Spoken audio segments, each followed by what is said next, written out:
A very good morning, Myrna.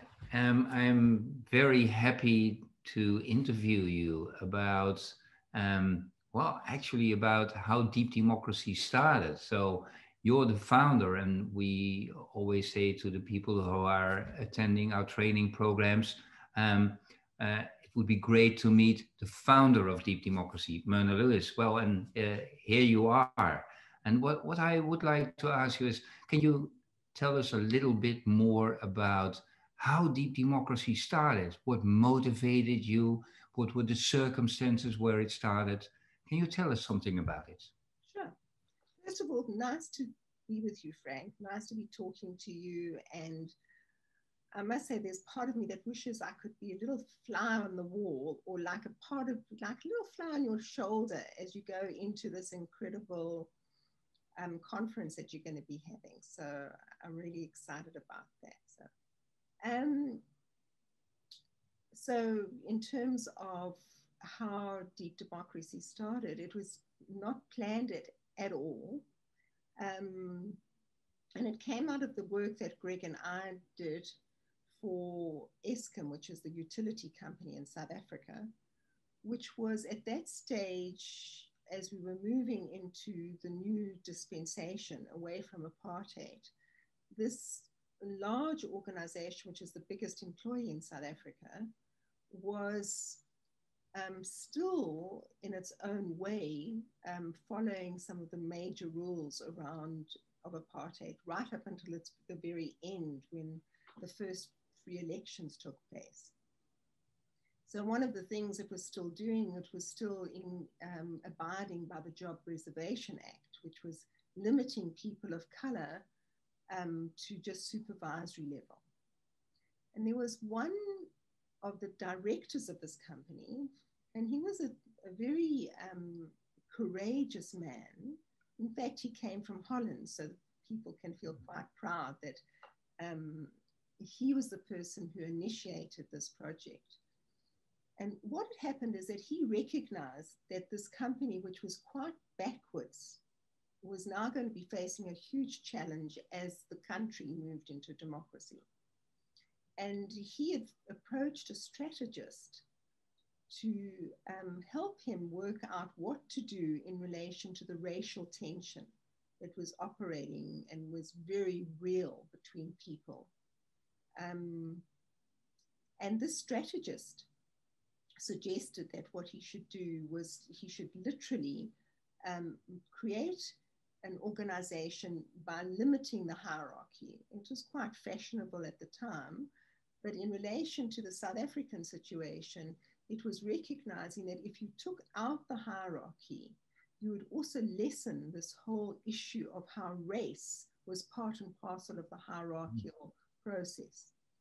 And so he did what the strategist suggested. He literally stripped the organization, the 5,000 person organization, stripped it of hierarchy and made everyone work together in teams,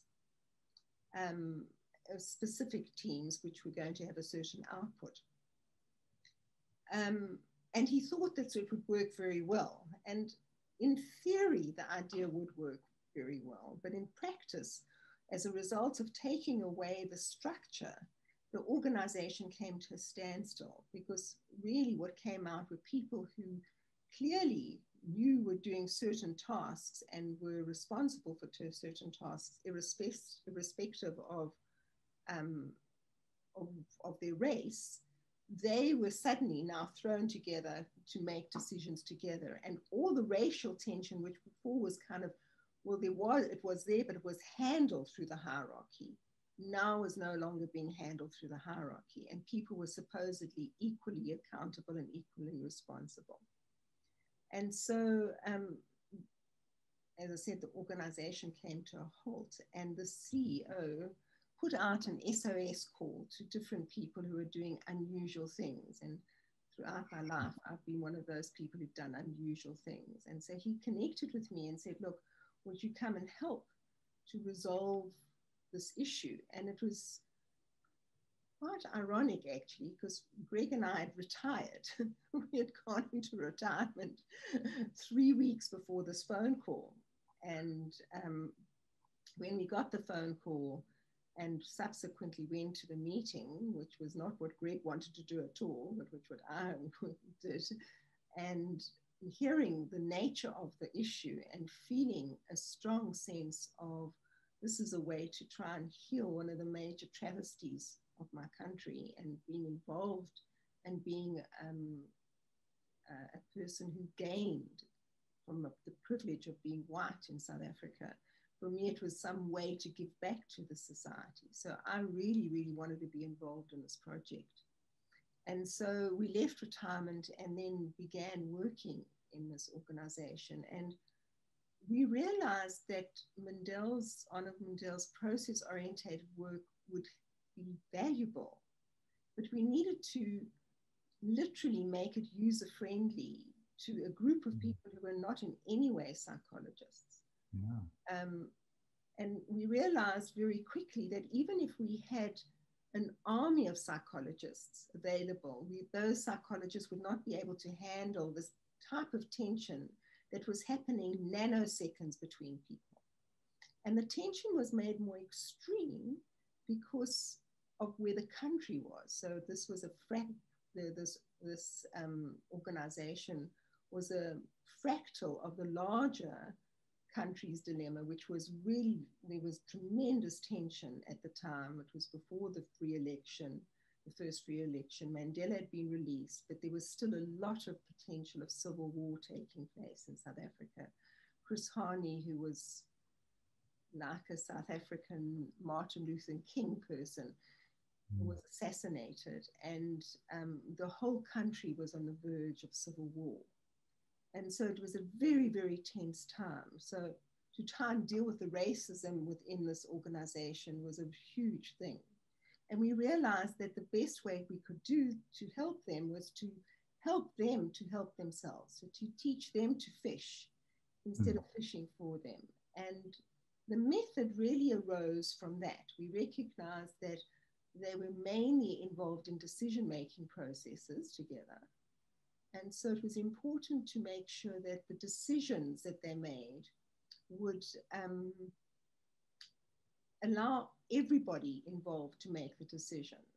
And almost 300 years then, I mean, partly had been involved with the last 100, but almost from 300 years from the time white people came to the continent in the southern part of Africa, there was a sense of this is a colonial system, a white man ruling. So people with color didn't have a voice.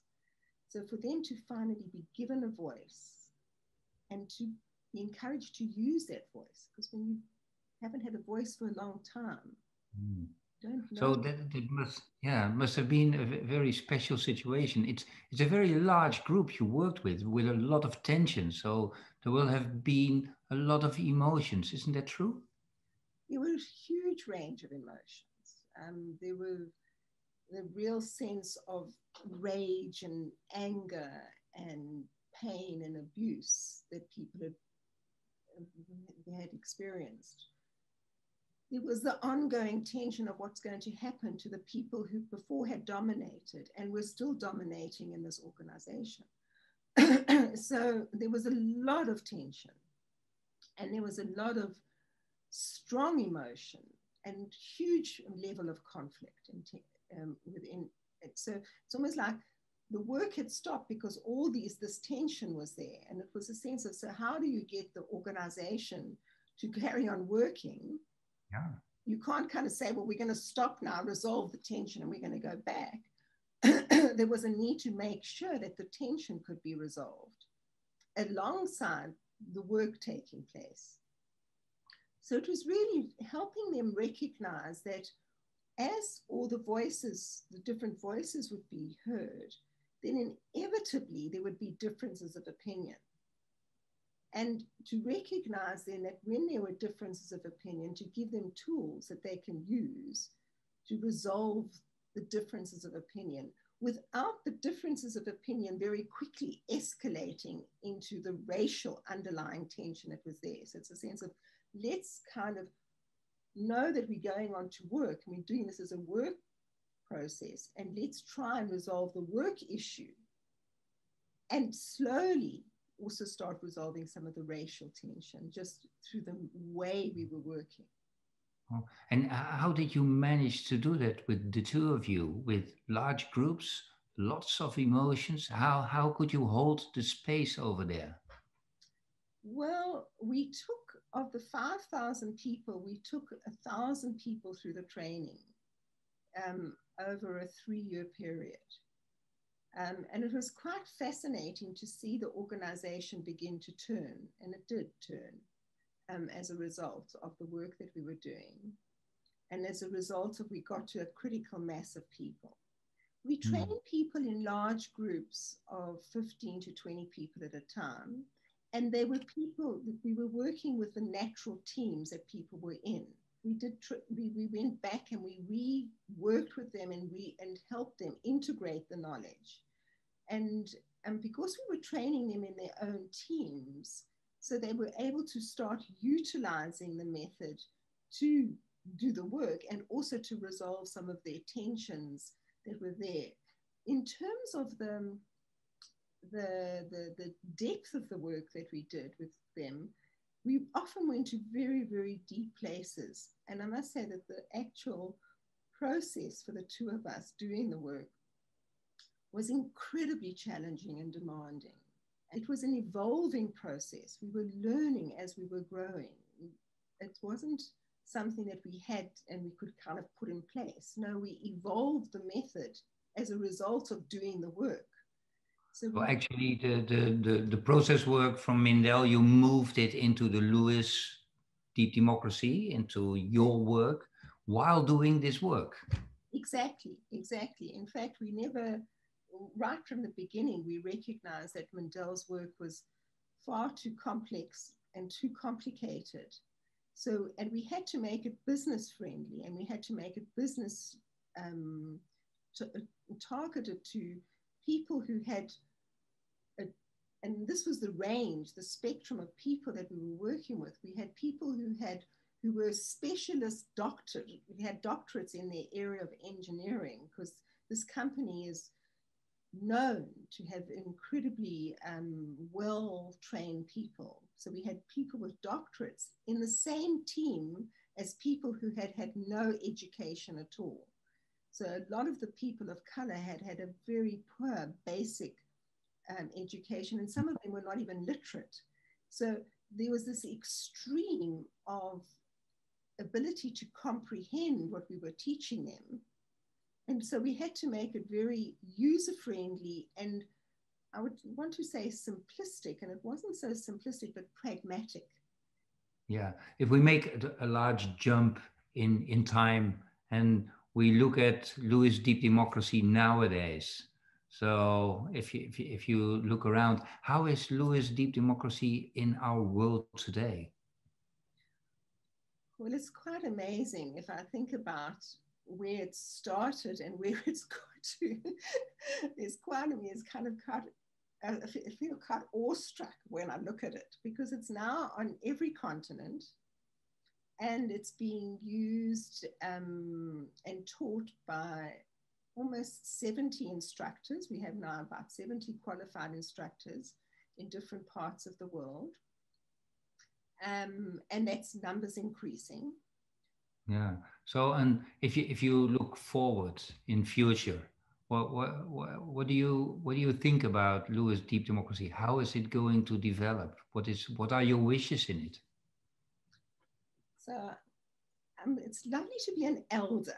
You know, Mm. as an elder, one knows that in a way one hasn't got a lot of time left on this planet, and so you're not that invested in terms of how it would look. So for me, it's a sense of recognizing that this method will be used and hopefully adapted and used in very many different situations as the future evolves. And I think that the future is a very challenging one as we look at the world of artificial intelligence, the world of technology, and the lessening of people relating to one another. And I'm hoping this method will be an antidote to that. And that, yes, it will shift and change, and as it has. I mean, the beauty of the method is that it hasn't stayed stagnant. It's kind of adapted to where it needs to be in different spaces. And I hope it continues to do that. But ultimately, I'm hoping that it will keep that same ethos of helping all the voices be heard and recognizing that each person has got some important value and unique gifts to bring. And that as we heal the voices and recognize that there's differences and resolve those differences in a healthy way, we can gain the deeper wisdom that lies between us. So whatever it does, I hope that the basic ethos stays. I think these are great words to end this interview with, Myrna. And where we are at the end of the time we have available for this interview. I would like to thank you very, very much for being with us. Thank you so much. Thanks, Frank. And I hope everyone gains a lot through your conference.